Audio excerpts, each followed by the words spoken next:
ನಮಸ್ಕಾರ, S P Koppal ಮಾತಾಡ್ತಾ ಇದ್ದೀನಿ. ಎಲ್ರಿಗೂ ಮೊದಲನೇದಾಗಿ ಹೊಸ ವರ್ಷದ ಶುಭಾಶಯಗಳು. ಈಗ ಒಂದು ಹೊಸ ರೀತಿಯ cyber fraud, greeting link fraud ಅಂತ ಈಗ ಹೊಸದಾಗಿ ಫ್ರಾಡ್ಗಳು ಪ್ರಾರಂಭವಾಗಿದೆ. ಹೊಸ ವರ್ಷ ಎಲ್ರಿಗೂ ಸಂತೋಷವಾಗಿ ಆಚರಣೆ ಮಾಡ್ತಿರ್ಬೇಕಾದ್ರೆ ನಿಮ್ಮ ಆತ್ಮೀಯರಿಗೆ, ಸ್ನೇಹಿತರಿಗೆ, ಬಂಧುಗಳಿಗೆ ಶುಭಾಶಯ ನೀವು ಕಳಿಸ್ತಾ ಇರ್ತೀರ ಅಥವಾ ನಿಮಗೆ ಸಾಕಷ್ಟು ಜನ ಶುಭಾಶಯಗಳು ಕಳಿಸ್ತಾ ಇರ್ತಾರೆ. ಮೊದಲಿನ ದಿನಗಳಲ್ಲಿ ನಾವು ಗ್ರೀಟಿಂಗ್ಸ್ ಕಾರ್ಡ್ಸ್ ಕಳಿಸಿ ಅದು ನಾವು ಆಚರಣೆ ಮಾಡ್ತಾಯಿದ್ವಿ. ಈಗ ಅದೇ ರೀತಿಯಾಗಿ ನಿಮ್ಮ ಸೈಬರ್ ಕ್ರೈಮ್ ಅನ್ನುವ ಪ್ರಪಂಚದಲ್ಲಿ ಈಗ ಹೊಸದಾಗಿ ಗ್ರೀಟಿಂಗ್ ಲಿಂಕ್ ಫ್ರಾಡ್ ಅಂತ ಒಂದು ಹೊಸದಾಗಿ ಸೈಬರ್ ಕ್ರೈಮ್ ಸ್ಟಾರ್ಟ್ ಆಗಿದೆ. ಅದು APK ಫೈಲ್, ನಿಮ್ಮ ಗ್ರೀಟಿಂಗ್ ಯಾವುದೋ ಒಂದು ಮೆಸೇಜ್ ಬಂದಾಗ ಅದು APK ಫೈಲ್ ಕೂಡ ಇರ್ಬೋದು.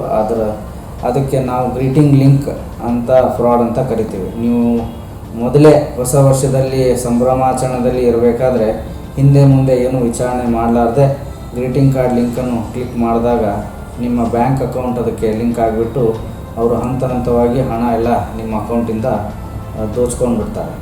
ಹಾಗಾಗಿ ಹೊಸ ವರ್ಷದ ಶುಭಾಶಯಕ್ಕೆ ಸಂಬಂಧಪಟ್ಟಂತೆ ಯಾವುದಾದ್ರೂ ಗ್ರೀಟಿಂಗ್ ಕಾರ್ಡ್ ಇರುವಂಥ ಲಿಂಕ್ ನಿಮಗೆ ಮೆಸೇಜಿಗೆ ಬಂದಾಗ ಅದು APK ಫೈಲ್ ಇದೆಯಾ ಅಥವಾ ಬೇರೆ ಏನಾದರೂ ಇದೆ ಅಂತ ಮೊದಲು ನೀವು ಗಮನ ಹರಿಸಿ ವಿಚಾರ ಮಾಡಿ ಖಚಿತಪಡಿಸಿಕೊಂಡು ಅದು ಓಪನ್ ಮಾಡಬೇಕು ಅಂಥೇಳಿ ನಾವು ನಿಮಗೆ ಎಚ್ಚರಿಕೆ ಕೊಡ್ತಾಯಿದ್ದೀವಿ.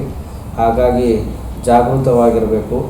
ಒಂದು ವೇಳೆ ನಿಮ್ಮ ಯಾವುದೇ ರೀತಿಯ ಸೈಬರ್ ಹಣಕಾಸಿನ ವಂಚನೆಗೆ ಒಳಗಾದರೆ ಕೂಡಲೇ ಸೈಬರ್ ಸಹಾಯವಾಣಿ ಸಂಖ್ಯೆ 1930 ಇದಕ್ಕೆ ಕರೆ ಮಾಡಿಬಿಟ್ಟು ನಿಮ್ಮ ಕಂಪ್ಲೇಂಟನ್ನು ದಾಖಲಿಸಬೇಕು. ಅಥವಾ ನಿಮ್ಮ ಹತ್ತಿರದಲ್ಲಿಂಥ ಸ್ಟೇಷನ್ಗೆ ನೀವು ಹೋಗ್ಬಿಟ್ಟು ಕಂಪ್ಲೇಂಟ್ ದಾಖಲಿಸಬೇಕು. ಸೊ ಈ ಹೊಸ ವರ್ಷದ ಈ ಗ್ರೀಟಿಂಗ್ ಫ್ರಾಡ್ ಬಗ್ಗೆ ಎಲ್ಲರೂ ಎಚ್ಚರ ಇರಬೇಕು. Think before you click. ಧನ್ಯವಾದಗಳು.